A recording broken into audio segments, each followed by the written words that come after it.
In today's episode, we talk with Matt of Hometown Painting about how to stain properly, and we got to do it in the beautiful Express Clydesdales barn here in Yukon, Oklahoma.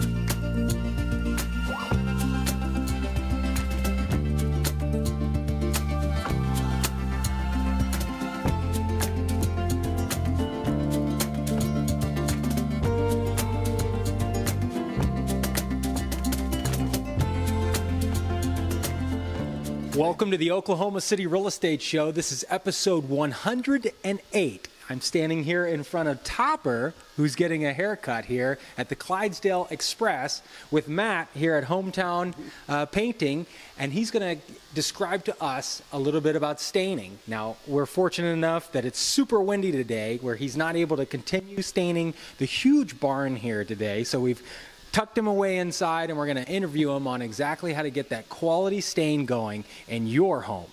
So Matt, lead us in. What's the difference between just a regular stain job and what really makes it shine when you're talking about staining a home? Sure. Well, for one thing, we always want to make sure we're using quality products. So we've chosen to partner with Wood Defender in order to use our stain. We tested quite a few different stain products. I actually have in my backyard at my house fence panels with probably a dozen different products on them, and I keep track of, as they age, what they look like, how these boards are aging, whether the stain is fading, and so we're picking the best products for our area, how they do in the Oklahoma City metro. So products are important. Of course, the process as well. Sure. We make sure that we're following all the manufacturers' recommendations for how to apply the products. We've been down to Dallas is where our product is manufactured. We've been to the school, you know, from the people that make the stain, where they show exactly how to put it on, all the best practices. So when you combine good products, good practices, you're going to get a better stain job. So rewind the tape a little bit. Tell us how you kind of got here, because you know, you and I briefly talked before this interview that you were kind of a do-it-all handyman, which a lot of the handyman that we even use and that we've recommended over the years kind of do, you know, a jack of all trade. You've decided to kind of really specialize and really take note of that paint is important and really master your trade. Talk a little bit about how that happened and what that's resulted in your current business. Sure, absolutely. So, like you said, when I started probably a little over 10 years ago in the construction trades, I was just trying to do everything. You know, I had a background in the maintenance trades, and so, you know, working for apartments, rental homes. I always say, often, if things can be broken, they will be broken. So I learned how to fix just about anything. Sure. But you know, I felt scattered. You know, I'm running doing this, doing that. I've got a different set of tools I'm loading in my truck every day, trying to do different jobs. And I really just decided about 4 years ago that I needed to focus on one thing, get good at one thing. And so I started Hometown Painting. It was in June of 2018. My wife and I founded the company together. We both worked together in the company. We decided that we were going to put 100% of our efforts into becoming the best painting company we could possibly be. It's not very often that you find a husband and wife working together daily. Do you find that hard when you go home and you kind of bring the work home, or do you guys kind of have a rule where you cut it off? It can be a challenge to just make sure that we're not letting work, you know, encroach on the personal time. Part of our struggle is we love it so much. You know, we love bouncing ideas off each other, you know, what we can do for the company to make it better. And so we'll catch ourselves, you know, at dinner time, like that's what we're talking about, you know. And so sometimes we do. We have to try to tone it back and say, okay, let's have some family time where we're not, you know, not focused on business. But no, we love working together, and we're blessed that way that my wife and I, we can work together well. I know that, you know, that's not every couple, and so we're grateful that it works so well for us. So most people, when they think stain, right, they think stained decks, right? Sure. And stained fences. How does somebody know when it's time to stain again or time to remove it? Is there a kind of tip that you can give us to say that's when you need to call Matt? Sure, yeah. The biggest thing you're going to look for is going to be any kind of mildew growth on the fence. So whenever you watch a fence that is unstained or doesn't have any kind of finish on it, you're going to see that gray start to form. That gray is the mildew that's growing on the surface. So if you see coming through that stain any little hint of gray, or you've seen the stain that's completely faded off, that's your indication it's time to get on it right now. And I'm glad you mentioned this question. So this is something that's kind of near and dear to my heart. I always say prevention is so much better. An ounce of prevention's worth a pound of cure, they say. So if we can get to that stain early, just when it's starting to fail, just when it's, right and ready to be restained, it's so much better than if we have to come in after, that stain is completely faded off, it's all gray, it's got mildew on it. We can do that prep work. We can take a fence that's 3 or 4 years old, never been stained, it's all grayed out. We can restore that back to where it looks like it's always been stained. Which is good to know if you're home shopping and you see that and you think, gosh, do I have to replace the whole fence?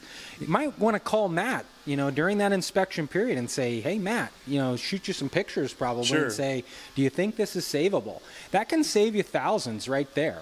I mean, obviously, like I said, we want to avoid that if at all possible, but like you said, sometimes you're buying a home, it's the fence is what it is when you buy it. And so you just got to do the best with what you've got. Really, I would say as long as the wood is still in stable condition, there's no rotting, the fence, you can push on it, it's stable, it's strong. We can help it. We can always restore it at that point. So with Wood Defender, you've prepped it, you've applied the product. How long in Oklahoma can we expect a stain to last? So typically they're going to recommend restaining between 2 to 4 years.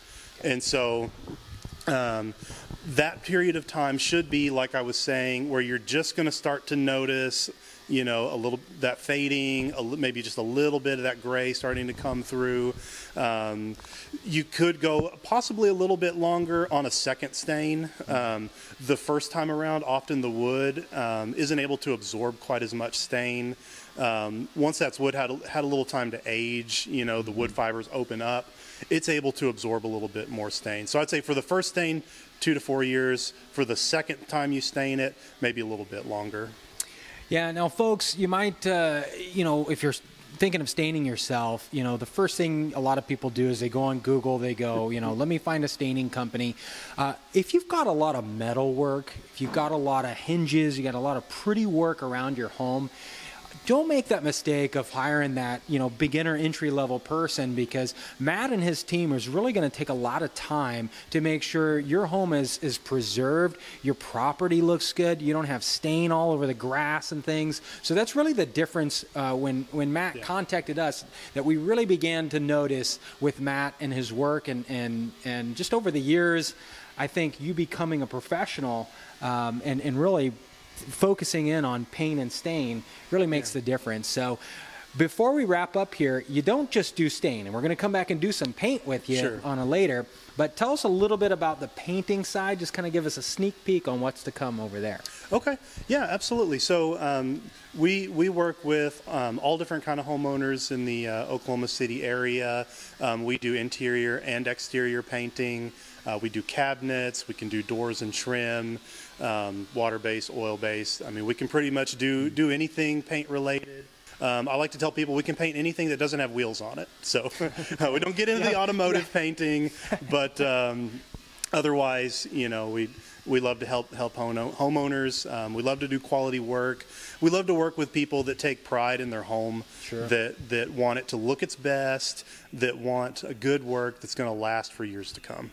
Well, this has been a wonderful episode in a wonderful place, and Topper has done a great job of staying right in the middle of the camera this whole time. So really appreciate that, and his wonderful helper and groomer there.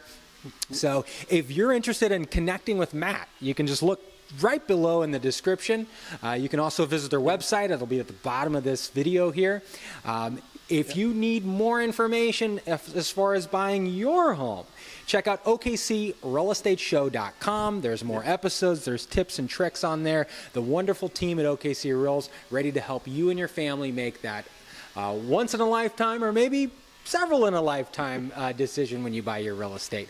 Thanks for watching this episode, and you have a wonderful rest of your day. And Mr. Topper, we didn't leave you out. Tell us how your day's been today. Oh, pretty good.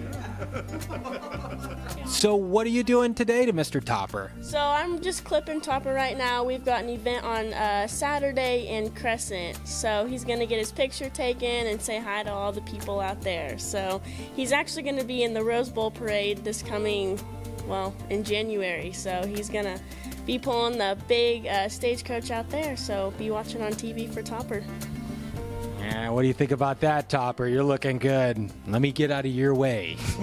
For more information and to listen or watch online, visit OKCRealEstateShow.com.